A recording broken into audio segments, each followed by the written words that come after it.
আমরা অনেক সময় ম্যাকের মধ্যে যে ঝামেলাটায় পড়ি, এটা যেমন ইনস্টল করতে গেলে এটা বলতেছে যে Apple could not verify install মোটো বেস, ভেরিফাই করতে পারতেছে না। হ্যাঁ, মুভ টু ট্রাশ, ফেলে দিতে বলতেছে। কিন্তু না, আমরা ফেলবো না। তার কারণটা কি?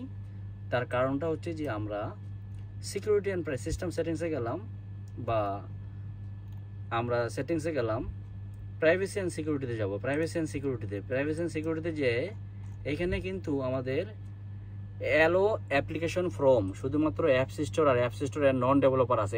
এখানে এনিহোয়ারটা থাকতে হবে। এনিহোয়ার থাকার জন্য আমরা কি করব? আমরা ইন্টারনেটে যাব।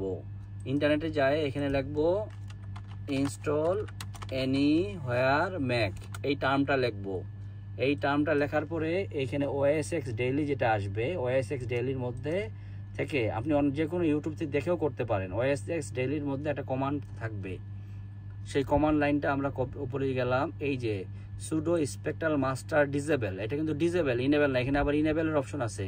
ইনেবল মানে ওটা ইনেবল হয়ে যাবে, তো আমরা ডিসেবল করব। কপি করার পরে এটা আমরা টার্মিনালে যাব।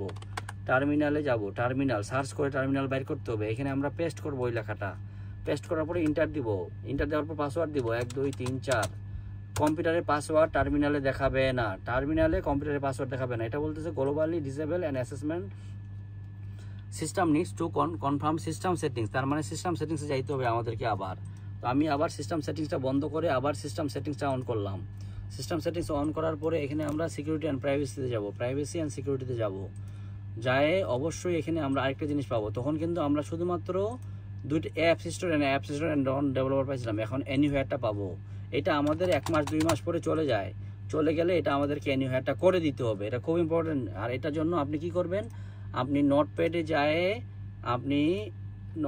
যায় আপনি জাস্ট হচ্ছে যে একটা নোটপ্যাডে এই লেখাটা লিখে দিবেন। এই আবার বলি, এটা কপি করব। এই কপিটা করে এইখান থেকে সার্চে যায় টার্মিনাল লিখবো। টার্মিনাল অন করলাম, এইখানে পেস্ট করব। পেস্ট করার পর ইন্টার দিব। ইন্টার দেওয়ার পর পাসওয়ার্ড চাবে, এইখানে পাসওয়ার্ড টাইপ করলে দেখাবে না। ধন্যবাদ সবাইকে, আসসালামু আলাইকুম।